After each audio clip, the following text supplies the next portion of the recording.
Would you describe yourself as a generous person? Are you generous because of obligation or because you love giving? Let's talk about generosity in today's Points to Ponder.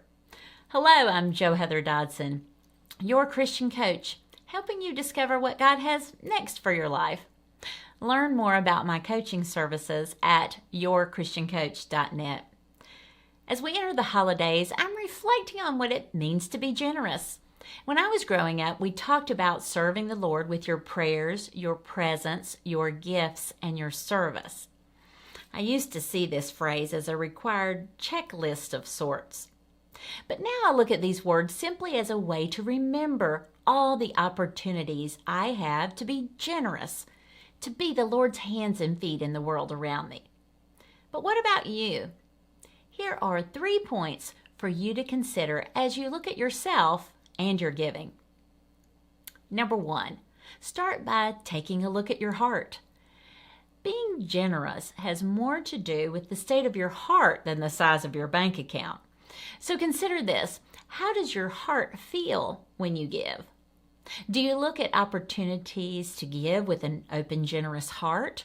Or do you view giving as a mandate, something you're required to check off your list? I challenge you to take time this week to reflect on the state of your heart in your giving.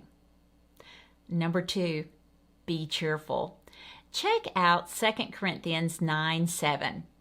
It says, each of you should give what you've decided in your heart to give, not reluctantly or under compulsion, for God loves a cheerful giver.